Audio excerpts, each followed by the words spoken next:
ابتدائی دوم کے طالب علم عبدالعفو بن الیاس کو دعوت دے رہا ہوں، وہ آئیں اور دعوت و تبلیغ کی اہمیت پر اردو زبان میں تقریر پیش کریں۔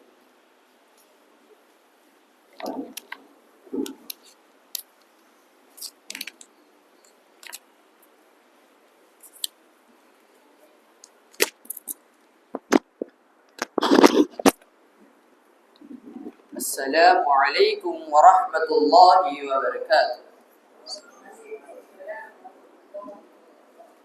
نحمده ونصلي على رسوله الكريم اما بعد، فقد قال الله تعالى في القرآن المجيد والفرقان الحميد، أعوذ بالله من الشيطان الرجيم، بسم الله الرحمن الرحيم، كنتم خير أمة أخرجت للناس تأمرون بالمعروف وتنهون عن المنكر وتؤمنون بالله ولو آمن أهل الكتاب لكان خيرا لهم۔ صدر محترم، مشفق اساتذہ کرام اور دیگر سامعین و سامعات، آج کی اس سالانہ انجمن میں میری تقریر کا عنوان ہے دعوت و تبلیغ کی اہمیت۔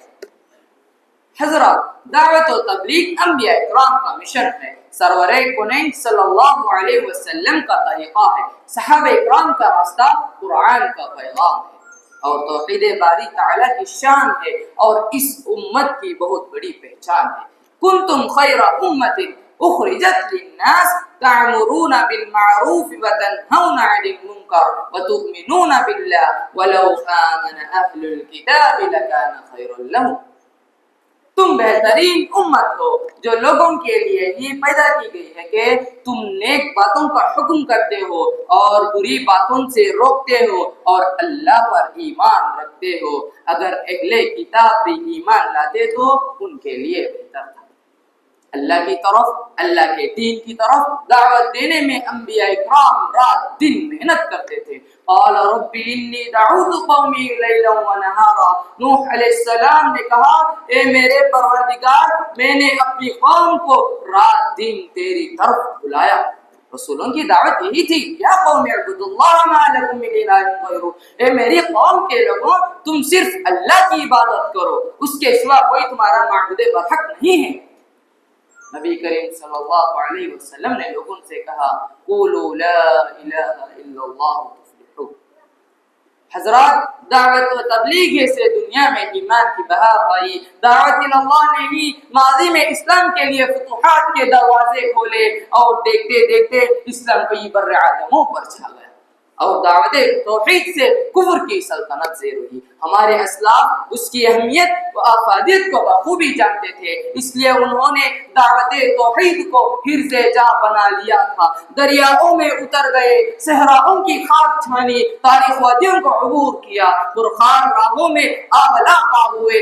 مشرق و مغرب میں وہ اسلام کا جھنڈا لے کر پھر رہے تھے، کیونکہ ان کے سامنے ادعو الی سبیل ربک بالحکمت والموعظۃ الحسنہ کی پکار تھی، بلغوا انی ولو آیہ کا فرمان تھا، ومن احسن قولا ممن دعا الی اللہ وعمل صالحا کی پکار تھی، من دل علی خیر فلہ مثل اجر فاعلی کا انعام تھا۔ پھر کیا تھا؟ کوئی دیوار چین سے ٹکرا گیا، کوئی قسطنطنیہ کی فصیل پر دستک دے رہا تھا، اس کی محنت و برکت اور فضل الہی سے دنیا کے کونے کونے میں اسلام کی پہچان تھی۔ حضرات گرامی، اللہ تعالیٰ نے ہمارے آخری نبی محمد صلی اللہ علیہ وسلم سے فرمایا یا ایھا الرسول بلغ ما انزل الیک من ربک وان لم تفعل فما بلغت رسالته واللہ یعصمک من الناس۔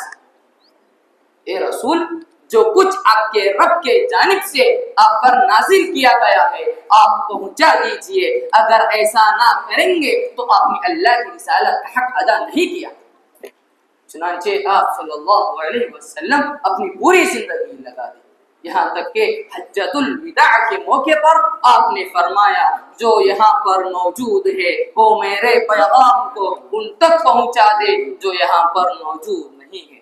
پھر کیا تھا؟ صحابہ اکرام نبی کے پیغام اور دعوت توحید کو لے کر زمین کے سینے پر پھیل گئے، جس کے نتیجے میں آج ہم اس مسجد میں مسلمان بن کر بیٹھے ہیں۔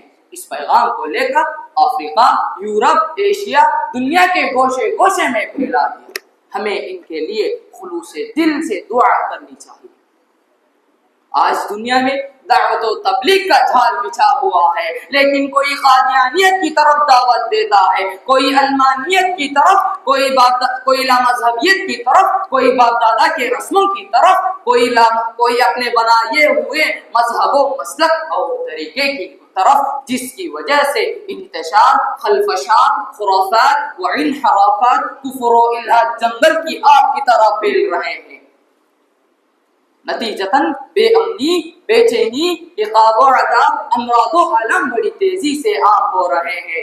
حضرات، ایسے پرفتن دور میں ہمیں خالص نبوی طریقے دعوت کی ضرورت ہے، صحابہ اکرام کے فہم کی ضرورت ہے، امام احمد رحمۃ اللہ علیہ کی استقامت، امام بخاری رحمۃ اللہ علیہ کی محنت، ابن تیمیہ رحمۃ اللہ علیہ کی حاضر جوابی، اور محمد بن عبد الوہاب، شاہ اسماعیل شہید، شاہ ولی اللہ محدث دہلوی رحم اللہ جیسے زبانی اور قلمی جد و جہد کی ضرورت ہے۔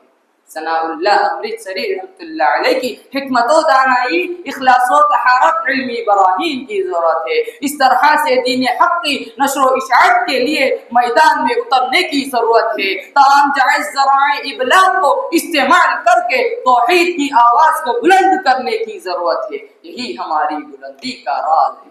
اٹھ کے اب بزم جہاں کا اور ہی انداز ہے، اٹھ کے اب بزم جہاں کا اور ہی انداز ہے، مشرق و مغرب میں تیرے دور کا آغاز ہے۔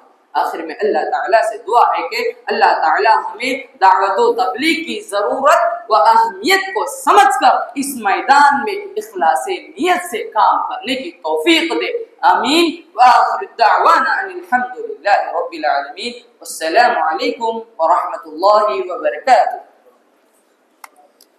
ماشاءاللہ بڑے اچھے انداز میں دعوت و تبلیغ کی اہمیت پر یہ گفتگو کر رہے تھے۔